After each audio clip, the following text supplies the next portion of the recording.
This may not be the last time you hear this thought. That's one of them. You've probably already heard this thought before. That's the second one. Isaiah chapter 6 is kind of where we ran into it first. You remember Isaiah says, I've seen the Lord. Woe is me, for I am undone. Mine eyes have seen the Lord. I am undone. And then he said, I dwell in the midst of people, of an unclean people. I am unclean, and I am in the midst of unclean people. What was the connection? Well, there it was, right there in front of us. It is the connection to God, upward. He says, I've seen the Lord. Once he saw the Lord, he says, I looked inward. I saw myself. There's a connection there. And once I looked inward, he says, I saw other people. I looked upward, I looked inward, I looked outward. I'm connected to God and I'm connected to others. In fact, it's my connection to God that helped me see myself and then see others just like me. There's a triangle.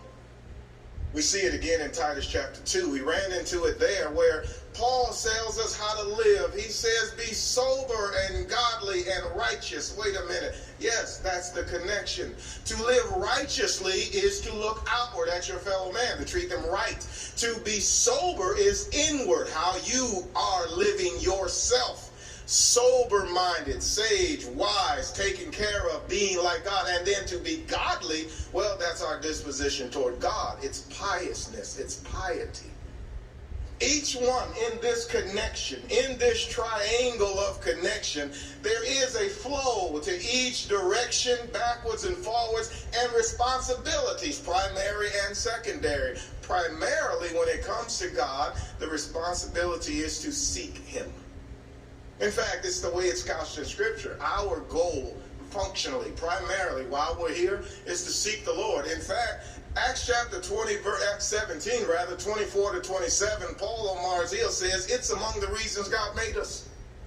He made us of one blood, he says that. Made it of all men all over the world, he says that. Determined the bounds of their limitations and liberty. Yes, he said that. And then he says that they should seek the Lord and find Him.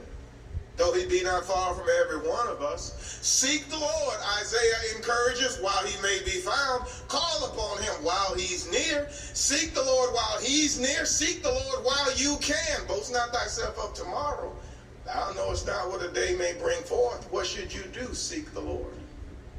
Seek the Lord because it's the only way to learn God. You see, that is the goal. You seek Him, you find Him, you learn Him. John 6, 44, 45, they shall all be taught of God. Every man, therefore, that hath heard and hath learned of the Father, cometh unto me. Jesus